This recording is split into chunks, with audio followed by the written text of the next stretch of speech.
ఆంధ్రప్రదేశ్ ప్రభుత్వం ప్రతిష్టాత్మకంగా Ratan Tata innovation hub ప్రారంభించిన మయూరి టెక్ పార్క్కి మరొక వరం ఇచ్చింది.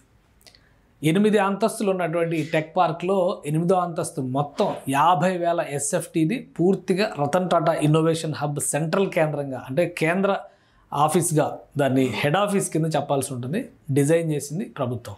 ఇప్పుడు అదే భవనంలో 5వ అంతస్తులో ఆంధ్రప్రదేశ్కి సంబంధించిన ఈడీబీ విభాగాన్ని ఏర్పాటు చేయాలని డిసైడ్ చేసింది. దీనికి సంబంధించినటువంటి జీవో కూడా రిలీజ్ అయింది. ఇది ఒక విధంగా చెప్పాలంటే హైవే మీద, అంటే మంగళగిరి హైవే మీద జనసేన పార్టీ ఆఫీస్కి పక్కనే ఉండేటువంటి ప్రదేశం, రాకపోకలకి అత్యంత సులువైనటువంటి అనుకూలమైనటువంటి ప్రాంతం. ఏపీ ఈడీబీ అంటే ఎకనమిక్ డెవలప్మెంట్ బోర్డు పెట్టుబడులకి సంబంధించి రాష్ట్రానికి సంబంధించినటువంటి ఇన్ఫ్రాస్ట్రక్చర్ కంపెనీస్ని తీసుకొచ్చేటువంటి ప్రయత్నాల్లో ఉంటుంది. కాబట్టి ప్రస్తుతం ఉన్నటువంటి మంగళగిరి లోపల నిర్మాణం అయినటువంటి ఏపీఐఐసి టవర్స్లో 8వ అంతస్తులో ఈ ఆఫీస్ ఉంది.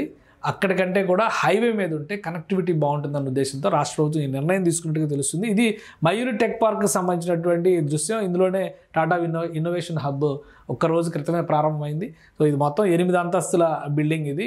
కానీ ఒక్కొక్క ఫ్లోరు 50,000 ఎస్ఎఫ్టీ ఉండేటువంటి భవనం ఇది.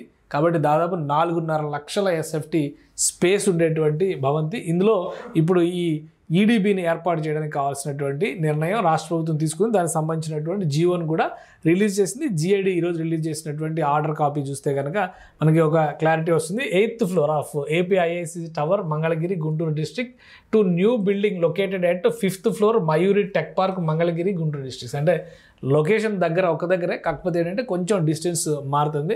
సో ఇక్కడికి shifting of the office of ఏపీఈడీబీ, Andhra Pradesh economic development బోర్డుకి సంబంధించినటువంటి ఆఫీస్ని ఇక్కడ షిఫ్ట్ చేయాలని చెప్పని డిసైడ్ చేశారు. అలానే ఇక్కడ క్లారిటీ కూడా ఇచ్చారు, ఎంత రెంట్కి ఇస్తున్నారు ఏంటనేది కూడా. ఓపెన్ జియో, ఎందుకంటే జియోఐఆర్లో ఓపెన్గా ఇంటర్నెట్లో అవైలబుల్గా పెట్టేటువంటి జియోలు, సీక్రెట్ జియోలు ఏమీ లేవు. గత ప్రభుత్వంలో అయితే జియోలు కూడా చూసే అవకాశం ఉండేది కాదు. ఇప్పుడు జియోలు రిలీజ్ చేశారు కాబట్టి అసలు ఏం జరుగుతుందని తెలుసుకోవడానికి ఒక మార్గం ఏర్పడుతుందని చెప్పి అనుకోవచ్చు. Andhra Pradesh economic development board with reference to the read above keeping in view of the recommendation of the committee constituted by GO MS number 134 department dated 2016లో వేసినటువంటి కమిటీ ఆధారంగా ఇచ్చిన రిపోర్టులు బట్టి ఇప్పుడు after careful examination of the matter here by accord permission to the CEO of Andhra Pradesh Economic Development Board for shifting of the office of the EDB from existing premises located on 8th floor APIIC Towers, Mangalagiri, Guntur district to new building located 5th floor Mayuri Tech Park, Mangalagiri district,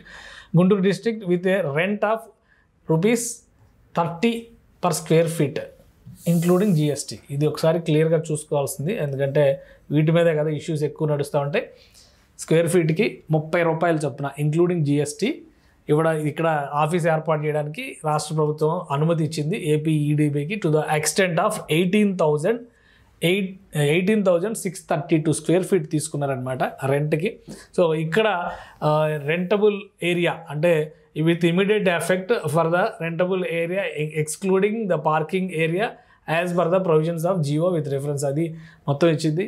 ఎస్ఎఫ్టీకి 30 రూపాయలు చొప్పున including GST, ఎస్ఎఫ్టీకి 30 రూపాయలు చొప్పున including GST Andhra Pradesh ప్రభుత్వం AP EDB ఆఫీస్ని ఇక్కడ shift చేసింది. ఇక్కడ ఒక అడ్వాంటేజ్ ఏంటంటే ఇది ఒక అధునాతనమైనటువంటి భవంతి, ప్రస్తుత అవసరాలకు తగ్గట్టుగా నిర్మాణం చేశారు. ఆ విజువల్స్లో చూస్తే కూడా మనకు అర్థమైంది.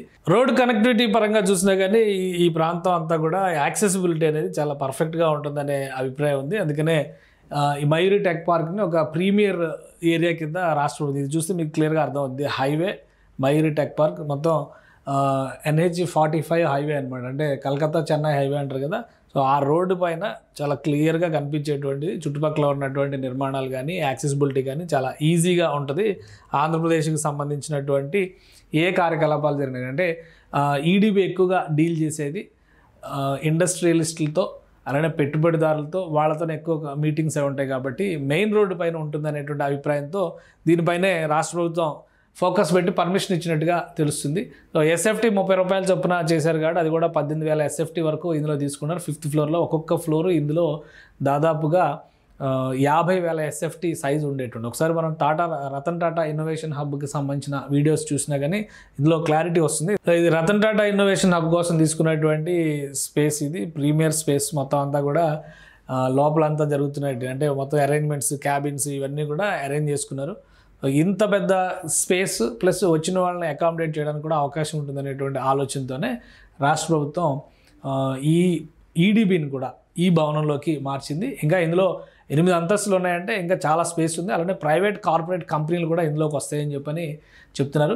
సో ఒక మంగళగిరి హైవే పైన ఈ టెక్ పార్క్ ఒక అట్రాక్టివ్ డెస్టినేషన్గా రాబోయే రోజుల్లో మారబోతుంది. దీని పక్కనే ఆనుకుని జనసేన పార్టీ కార్యాలయం ఉంటుంది, అవతల పక్కన తెలుగుదేశం పార్టీ కార్యాలయం కనిపిస్తుంది. కాబట్టి రాకపోకలకి వచ్చేటువంటి జనాలందరూ చూస్తానికి కూడా ఇది అనువైనటువంటి ప్రదేశంగా మనం భావించవచ్చు. మొత్తం మీద ఒక 5 ఏళ్ల విరామం తర్వాత మయూరి టెక్ పార్క్కి ఆశ తీరా ఇప్పుడు రాష్ట్ర ప్రభుత్వం ఇచ్చినటువంటి వరాల కింద మనం వీటిని చూడాలి. ఒకవైపు ఐకానిక్ అంశం కింద చెప్పుకునేటువంటి రతన్ టాటా ఇన్నోవేషన్ హబ్ ఇందులోనే ఉంది.